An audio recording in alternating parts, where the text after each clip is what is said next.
While at San Francisco's luscious garage, Andre Angelantoni and I continued our conversation about how to prepare for our life without oil. Andre, tell me about post-peak living. Post-peak living is my latest project. And that's postpeakliving.com. .com. Okay. And people can find 4 things there. 4 things. Okay. They can find the guide to post-peak living, and it's got chapters on how to prepare energy, how to prepare water, how to prepare your transportation, right. What skills are you going to need in the post-peak world. Right. Then there are forums, and then there's a 6-week email course. So you sign up with the newsletter and you also get an email course where people will receive an email once a week and walk them through what to do to prepare in each of the important areas. Now, how much does that cost? That's free. Free! That's free. And we have a store with over 400 products for people to get themselves ready. And that's everything from books on how to garden, and how to compost, and how to make pasta machines that don't require electricity. Love it. Sewing machine. Where we're coming from is life is going to look a lot like what it was in the 1850s, early 1900s. So we want people to be prepared so that they're not caught off guard. Right.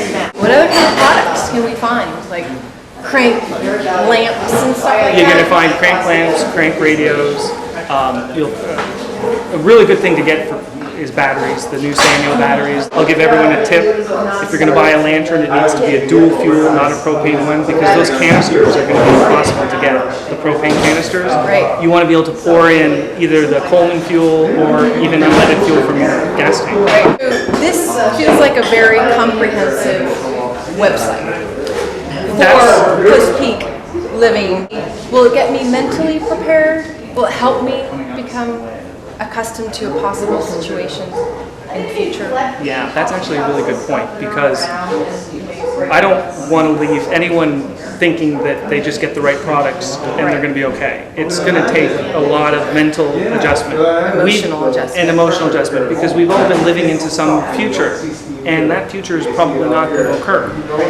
And The Jetson age is not going to occur. Not going to happen. Right. And so the first step for people to do is to get some distance from that future and detach from it, like the Buddhists say, right?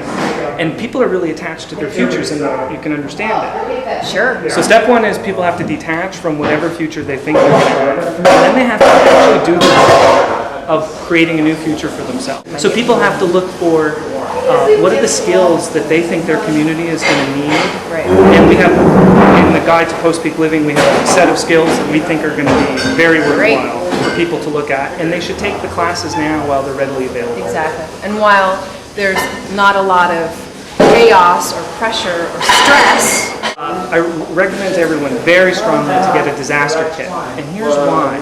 It's not just California that's in a high-risk situation. right. Okay, but California is in a high-risk situation, and cleaning up from a disaster during energy descent is going to be not just a bit harder, it's going to be really hard when diesel is expensive and hard to get. Right. So people really do need to start taking responsibility for the very basics, the water, the food. Yes. I'm a FEMA trained volunteer, and they were recommending for us to have 7 days of food and water, and I actually recommend 2 weeks for people, and that's a great place for people to start. Okay.